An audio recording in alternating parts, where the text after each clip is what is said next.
Thank you all for coming to the San Diego Independent Scholars Lecture. This is our first in-person meeting after a very long time, although we still have some folks who are joining us on Zoom, so welcome. I am Jamie Panetta, the program director. Our speaker today is Rigdon Currie. He is an SDIS member, and his talk is titled Journalism of Birding. So I'm going to say a couple of things about Rigdon. He was born in Atlanta, Georgia. He's an engineer from Georgia Tech with a Harvard MBA. He served in the military in the U.S. Air Force during the Korean War, retiring as a captain after continuing in the reserve for several years. And since I'm an Air Force guy myself, I thank him for his service. Rigdon was a pioneer in digital technology, focusing on the use of computers to control processes of various sorts. And two computers he developed were the nodes of the first internet system. He is married and has a big family, but the reason why we're here is because his leisure passion has been birding for a long time. And he has visited 85 countries, seen over half of the world's species, which is estimated to be about 10,000 birds. So he has seen around 5,000 different birds, and he will show some videos of those trips and talk about his experiences. Now, he is delayed, and so I'm going to start by playing a video that he asked me to play. So let's see if we can do that. Okay. We're looking for a bristlebird here. Beautiful coast. The rare blue-winged parrot.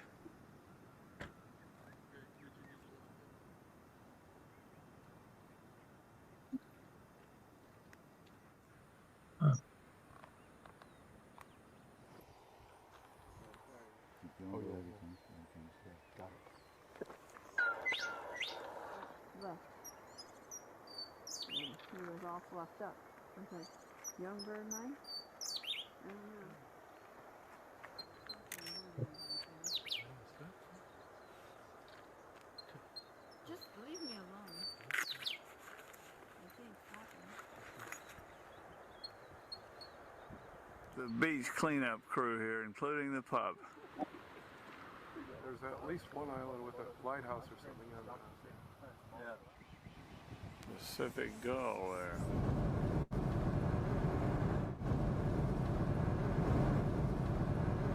Oh, God. Shell ducks.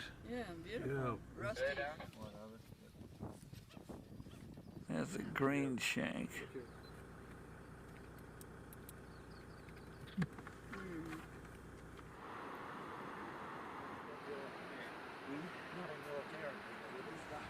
Pacific black ducks.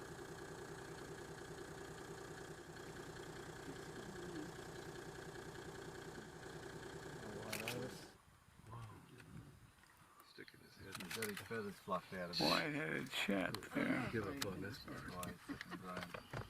It's not. If you've never been on a snipe hunt, this is one right here. Going around. Oh, lovely. And another one. Chestnut teal.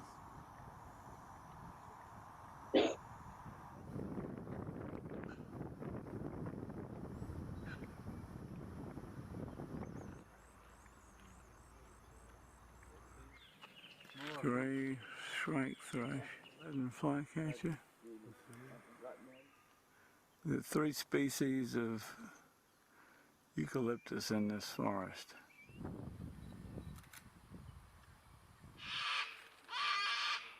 Sulfur-crested cockatoo.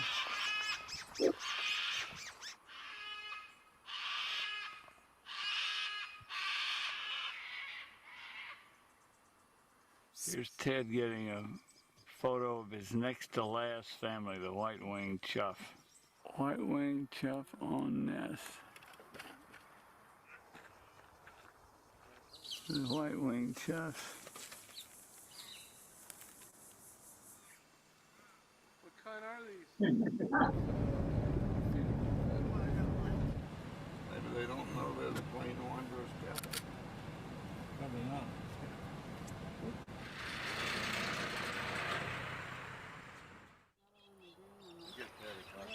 Superb parrots.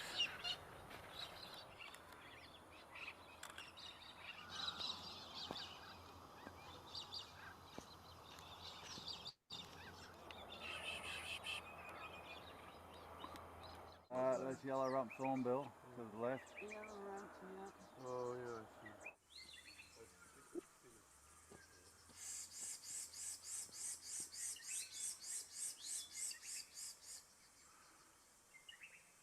It's a yellow rosella parrot.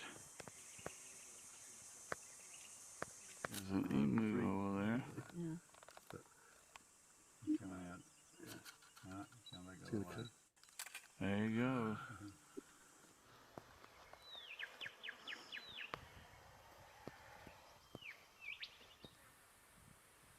It's a Gilbert's whistler. It's quite a rare bird, actually. It's Ted in fly defense mode.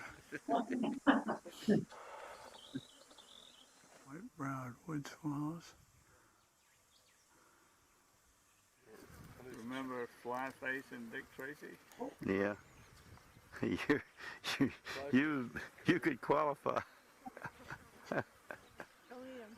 on the basis of the flies. Dick and laugh, he opens his mouth. We'll go fly in. Red-capped robin. Red-kneed dotterels.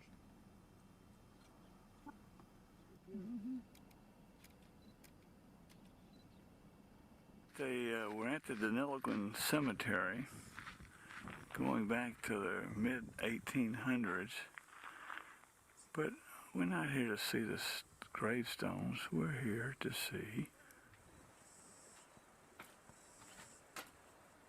In the bottom one, baby? Yeah.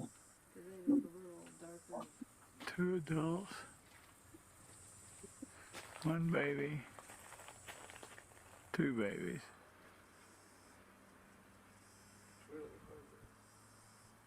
Yeah, it's on the other side of the tree.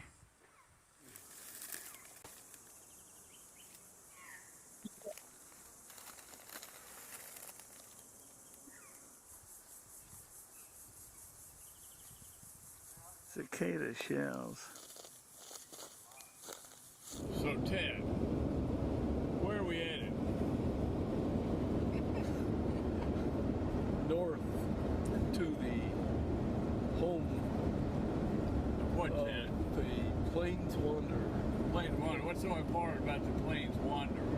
It's a monotypic family, only one bird family, Yeah? and this is the place to see it in the world. Riding with a man who knows where to find it. Mr. Philip Marr.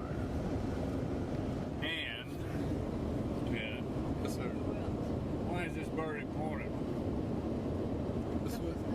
This would be the last family I could get of the 5th edition of Clemens Checklist of Birds of the World, complete.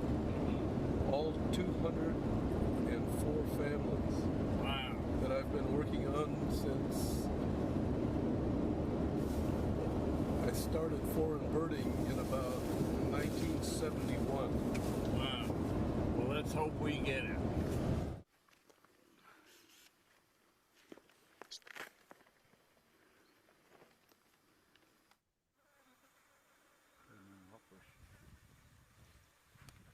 This is a great view.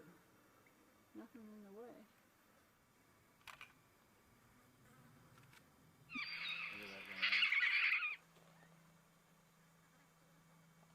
You got a great name.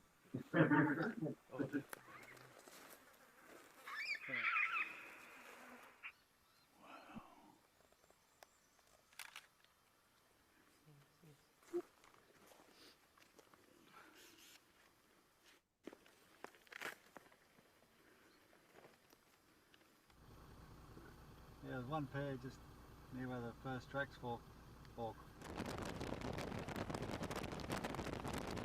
one night picnic. Looking for the inland dotterel. Back one's a better mark, I think. Yeah. This flash because it leaks after the kitten. Wedge-tailed eagle on a post. Look at that bill. My gosh, huge. Big bill. A big It looks like a joey in there. Now we're looking for the Plains Wanderer. A different place. Oh, thank God. It's the mail, huh? Yeah, we got one, buddy. Got the mile. There is the Plains Wanderer. I'll tell you. That's the male. That's the mile. There's a big scorpion behind it. Oh, yes. What was there? Scorpion. Good God. Poor thing. My camera will take a picture.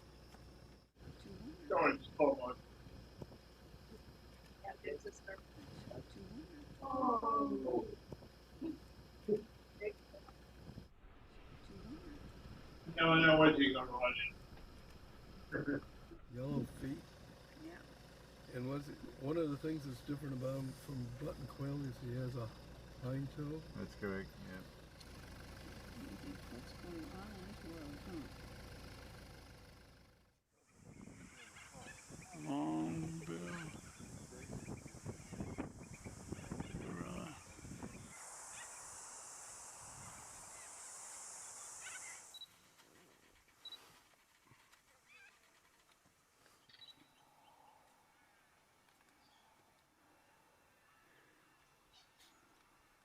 Birding at the Deniliquin tip, or what we would affectionately call dump. Striped honey eater at the nest.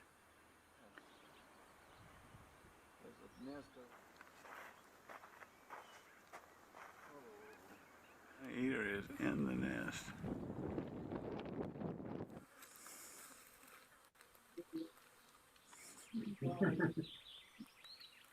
Painted honey eater. That's his song. Masked wood swallow.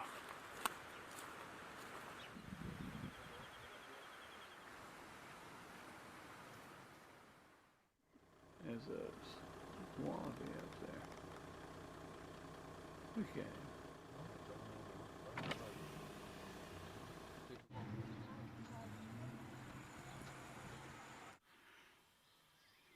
Ah, you rascal. See where the one there just dropped. Down. There, whoa.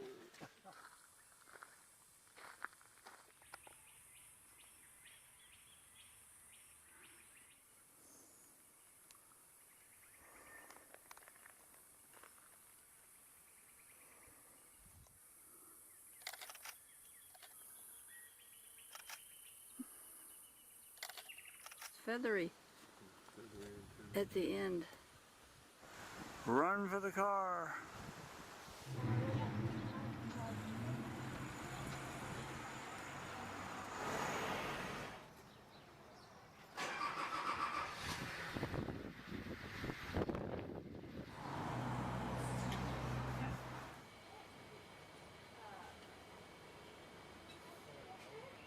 Maybe with the right hand, yes. Glossy ibis. Now they're gonna go back this way. Shrike tit. Oh, it's hard when it's Yellow robin.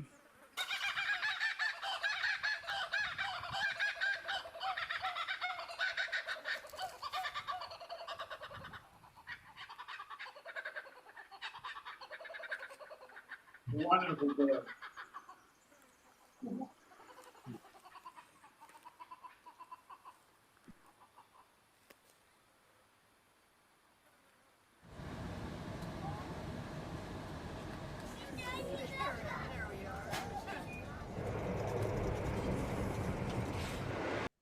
I took up birding as a hobby, and I didn't really start it seriously until I became an adult. But my mother used to feed birds off of our screen porch in Atlanta, and I became familiar with a lot of the common birds. And then, of course, Boy Scout merit badge time came around. I got my So you're on Zoom here. oh, You have an okay, audience there as well. I see, cool. So that I got my birding merit badge, and then I went quiet for about 20 years until I started a family and needed a little something else to do. So wherever I would be, and I traveled a fair amount in those days, I would go out and see whatever birds there were around. And slowly but surely, I never became a lister until about 20 years ago. A lister meaning writing down every bird. I wrote down every bird I said, but I didn't keep a list. I had lists that I kept put in a box. But then my friend Ted Shandick, who you saw there, my mentor in Palo Alto, he his goal was to see a representative of every family of birds in the world. And at that time there were around 215 families. Now there are, I think, close to 250. The taxonomists have to have something to do, so they keep naming new families, among other things. And he finally appointed me as his chief travel organizer, because his wife, who you saw also in that video, she retired. And so then I continued to help Ted and so forth, and he got his bird. And that Plains Wanderer was his last bird, and his last family. And not too long after that, Ted had a heart attack and passed away. But he left an enduring imprint on me, and I continued to chase birds all over the world. I've been on 60 some odd. Well, I've been on 70, 75 trips, and I've taken videos like that, which we can call it a documentary, whatever. It was my record of the trip. I did these videos for myself as my record of the trip, and I've got like 60 some odd videos, and we'll have Jamie has a list. You have the list of that? So, yeah. Oh, okay, yeah. We can. There's a list of the lists, and if any of you are interested, you can see more. But it's been great. It's just a fantastic hobby, and it kept me moving wherever I am. I'm 93 years old now, and I'm taking little birding groups out at Wesley Palms, where I live and where I stay. Sometimes too long when I should be over here, but it's been a great hobby, and I hate to. My wife has several times asked me, how much money have I spent on these trips? I have no idea, and I don't want to find out. And I sure as hell don't want her to find out. So there was an article in the Houston Post when I lived there about an Eskimo curlew on Galveston Beach. It was the last sighting of that bird ever. It is now considered extinct. I did not go to see it. I will forever regret that. But it got me to join the Houston Audubon Society, which reignited my whole interest in birds. I keep lists of everywhere I go. I've gotten that 26 birds at Wesley Palms. I have 516 species in California of about 694 that have been identified over the years. And he goes, I've seen about half the world's bird species. So it's been a great hobby. And as I mentioned earlier, I started taking these trips and using a video camera. I like the reason I use video. Most of my birding friends use still cameras, and they get beautiful shots. But I really was more interested in the movement, the flashes of color, the sounds, particularly the sounds of the birds. And so I did video from the outset, and that's what I've been from Point Barrow to Antarctica and all around the globe at many latitudes. So it's been a great hobby. As you clearly say, these are not professional videos. It's a really, I think photojournal. I never really thought about that as a word for it, but that's exactly what it is. I'm out there, I see the bird, I do a video, I get what I get, and I don't hang around for more because I'm usually with a group of people and they want to move on. So I move on too. So I get what I get in a varying quality, and sometimes I miss birds, but it's been a lot of fun. Let's see. I have, as I said, 60 some odd videos of these trips.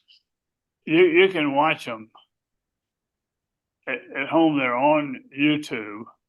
We can give you a reference to them if you ever want to see them. They're particularly handy when you're going to a place and you like to see what is the natural history of the place. You can get a pretty good sense. We saw lizards, we saw insects, and I videoed all of this stuff so that the idea was to get what I could get and then get the hell out. So that's just been what I did. We can show you more videos now if you'd like. The videos say a lot more than I can.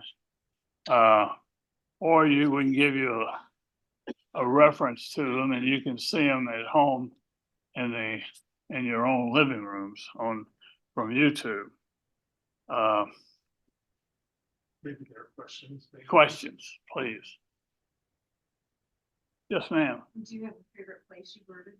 Could you repeat the question so that? Yeah, the question is, did I have a favorite place?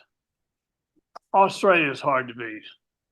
It is, I mean, it is upside down. I mean, you saw these strange animals, the birds are all different. It's crazy. I love Australia. I've been there 4 times now. And you saw the last trip there when we went to get the little planes, so tiny planes wander for its head. That was my last trip. I haven't traveled in quite a few years. I'm incapable of traveling now, a long trip like that. It's always fun to have these videos to go back and revisit these jaunts that I've taken. Yes, yes, ma'am.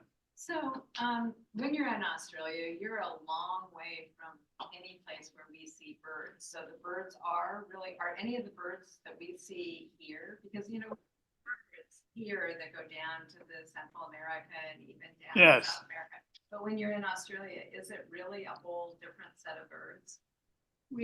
Largely. Are the birds in Australia different from the ones here? The answer to that is largely yes. Of course, shorebirds and water birds do tend to get around more, so you see crossovers there. but the land birds, not so much. Would you like to see another one, or would you like to go home? So you've seen a lot of birds, right? But once in a while, you probably see a bird that you don't know. How do you go about identifying it? Okay, that's a good question, and it's a really good question for people that don't spend as much time as I have.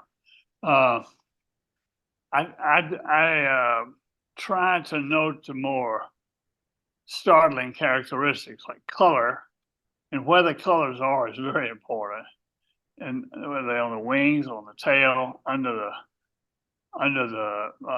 on the tummy, head, and what shape is the bill? You know, a finch bill is like this, and a warbler bill is like this. It's it's an insect eating bill. Finch bill is a seed eating bill. Now finches eat a lot of insects too, but their main source of food is seeds, and you saw the eagle. The eagle's main source of food would probably be rodents. So there's a meat-eating bird. So they cover the gamut, and their structure tends to suggest what kind of bird they are. Yes, sir. We all know Darwin noted different beak sizes with finches on 2 different islands. What personal observations have you made that are, so to say, Darwinian, as far as the evolution of these birds? I can't quite put myself in the same boat as Darwin, but I've been to the Galapagos, and it's a wonderful experience to sort of walk in where Charles Darwin began to figure this thing out. And you do see the differences, and it's he just had a brilliant insight, and then the whole thing sort of spun out from that. But it was a great experience to go there. It's an easy place to go. Go on a ship. You always have the same bed, and you don't have to go to another restaurant for food. And I highly recommend cruise birding, and particularly places like the Galapagos, which are islands. Okay. Any other questions? You want to see another video? Yeah. The fall. Okay.